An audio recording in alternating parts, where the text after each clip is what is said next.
Actually, we have to start recording at this point, and I'm going to introduce the show.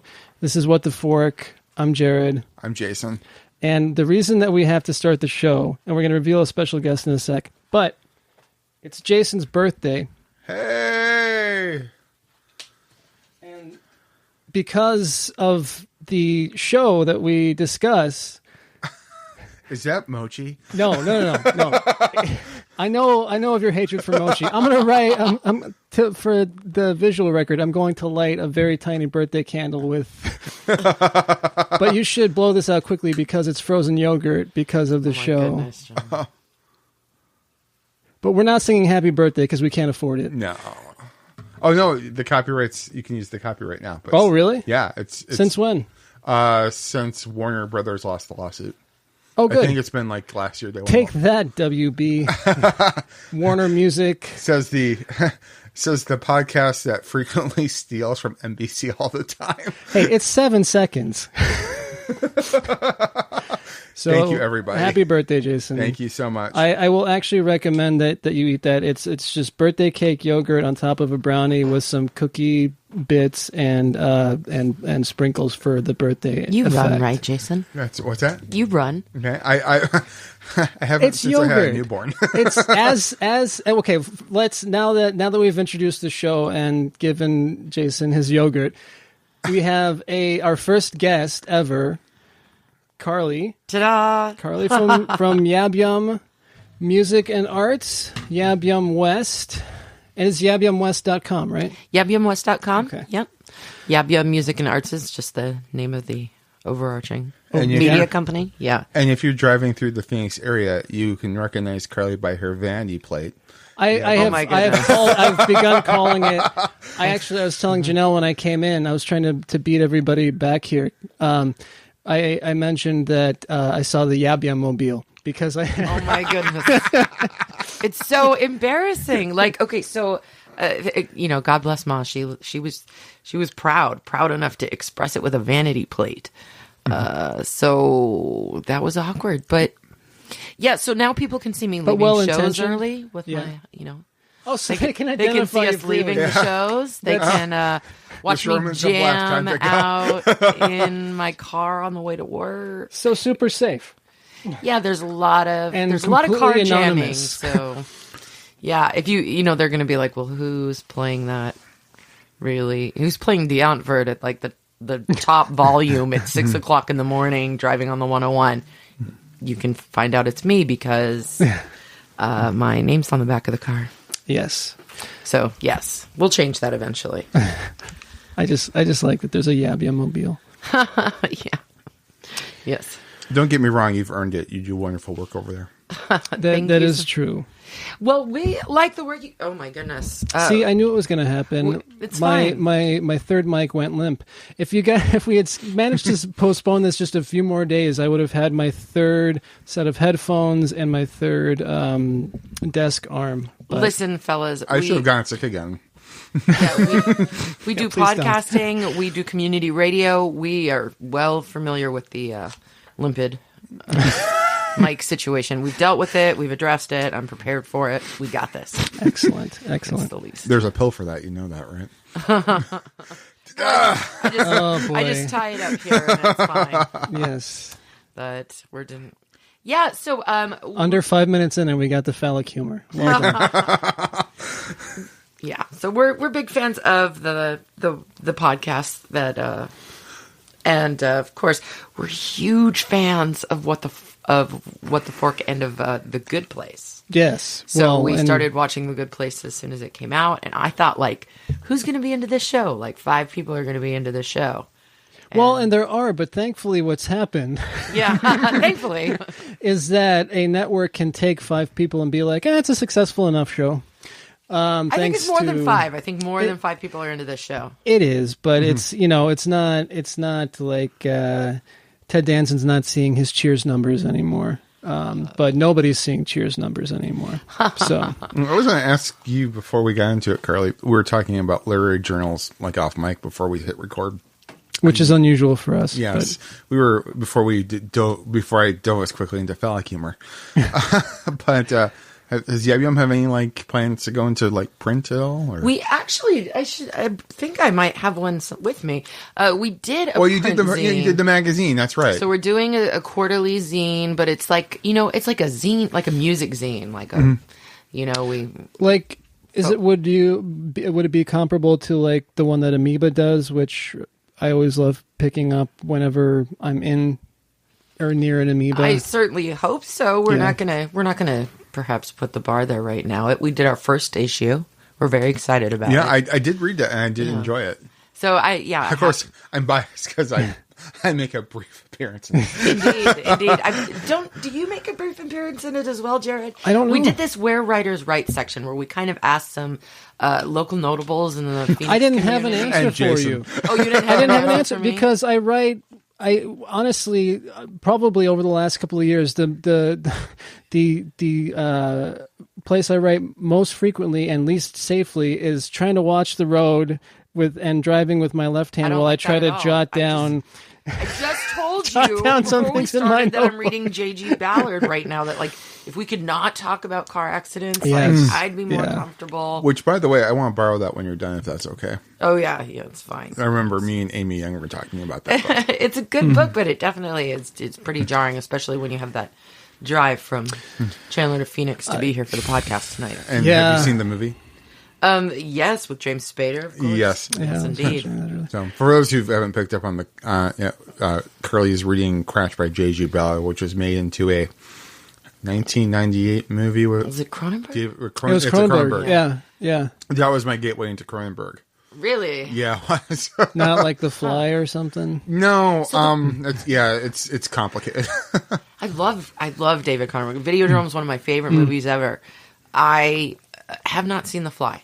Huh. Because I saw 5 minutes of The Fly when it first came out, and I was, what year did it come out? That was 80-something. Okay, so I was 6 or 5 or something like that, and I walked in on a particularly gruesome scene and was, horrified, and then escorted out, and my parents resolved the nightmares over the next few years.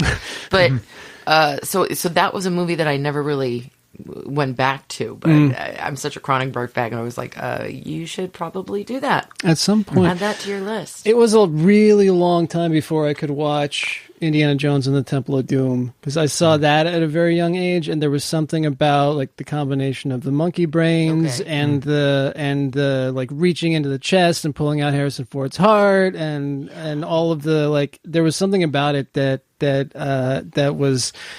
I saw that probably when I was 5 years old, and I was like, that's too much for me. So, and since I'm older than all of you, 41 today. What? Happy birthday. Poltergeist was mine. That was. Oh, Poltergeist was intense, man. It is like between like the maggots and the meat and like the giant monster and the Indian burial ground and the swimming pool. I freaked out. You know, to this day, I like psychological horror. So like a Get Out or something like that is great. And I like some campy horror. I think the Evil Dead stuff and Army of Darkness and all that.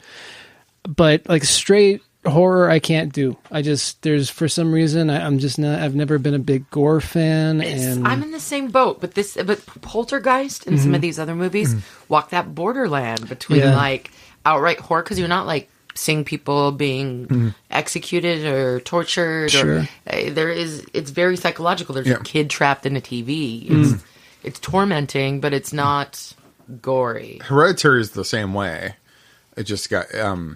It's very psychologically sort of thing going on with like very intermittent, like shocking scenes and Toni Collette just, if she doesn't get nominated for Best Actress, like in the Oscars, there's no justice in the world. Well, we know that there's no justice in the world. That's true. I mean, and Jared in his writerly ways just is off. I'm just saying in the entertainment world, there's no hope on that side of the table. It's bleak over here. I'm definitely the Eeyore of the group. So I guess would the Good Place not be very? I won't. Do you have a positive outlook, or I mean, just the idea of an afterlife, I figured would be. Well, I see. Inspired. The thing is that I can watch the Good Place, and I can appreciate it from a philosophical standpoint, which is perfect because that's what they approach it from. It's not supposed to be, a Judeo-Christian idea of an afterlife. This is something wholly separate, right? There's a good place and there's a bad place. And thankfully Doug Forsett got it, 98% right or whatever, right? But that they, there's all of this discussion of moral gray areas and ambiguity and how you have to, like, what you have to do to get into the good place and all of that. And it's interesting to me, and I think that what I like about it is the way that they approach it without it being it's not a religion based idea of it, which I like, or at least I don't see it that way. Everyone think elements got 5% right. I like that they just keep it 5% right. So for everyone, I don't ever feel like no one religious group or sect or any belief system is left out in any sort of way, and they keep it towards ethics as opposed to religion anyway, because religion is such a divisive topic. It is. Sure. Yeah, I'm glad that they don't structure it in that way. I would like to, most of these philosophers were structured in a religious philosophy, but they remove it from that context to look at the ethical philosophy. And as an atheist who studied religion and moral philosophy, it's a good way to look at it. You just take out these parts, like the good and the bad, and the is this good? I don't know. I'm definitely a believer in the social system. So, well, and this is one of the reasons that it's great that you're on the show. I my exposure to philosophy is the pop culture and philosophy series, like The Simpsons and philosophy and Seinfeld and philosophy, that sort of thing.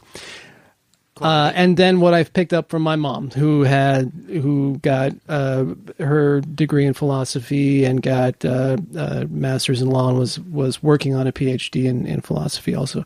And she actually, after she started listening to the show, which I always find horrific, the idea of my mom listening to anything I do, but she mentioned that she took classes with the professor who wrote What We Owe to Each Other, which features prominently, throughout the show. Mm-hmm. I was trying to think. I had the author written down somewhere too. Yeah, I should probably know that. The contractualism, and I didn't even write down the author, but I. Are we here to discuss a specific episode today? Oh no! No, we're just gonna. No. This is our inaugural between seasons episode. Okay. So this is kind of GAWD. No. Yeah. Oh my God. Yeah. And I don't know if you've been listening to the show as of late, but indeed, most of the time we haven't been. We don't talk about the show much. I was going to bring that up. Actually, I do spend a lot of time now. T.M. Scanlon is the author. Sorry, okay, but yes, I do spend a lot of time thinking about what grocery store it was. Now, after Jason brought it up. It's got to be a Fry's, right? Obviously. It has to be a Fry's. I mean, I suppose it could be. I suppose it could be like one of those Walmart neighborhood grocer kind of things. Mm-hmm. But yeah, I'm thinking it's got to be a Fry's. Yeah. And I Southern and McClintock or Southern and Mill is my vote. Yeah. Yeah. That one used to be my go-to Fry's when I first moved here. It's got a nice mixture of like college students and people getting those first out of college jobs, and then people trying to sell you food stamps in front of the Fry's. Yes. So like the combination of those three things, I think. And then you could definitely go across the street to that. I think there's a liquor store in that same plaza where Yucca Tap is, or the Circle K. There's a Circle K. But I mean, that's definitely a place that would sell Lonely Girl margarita. Well, she bought it at the store. Yeah. Fry's, definitely.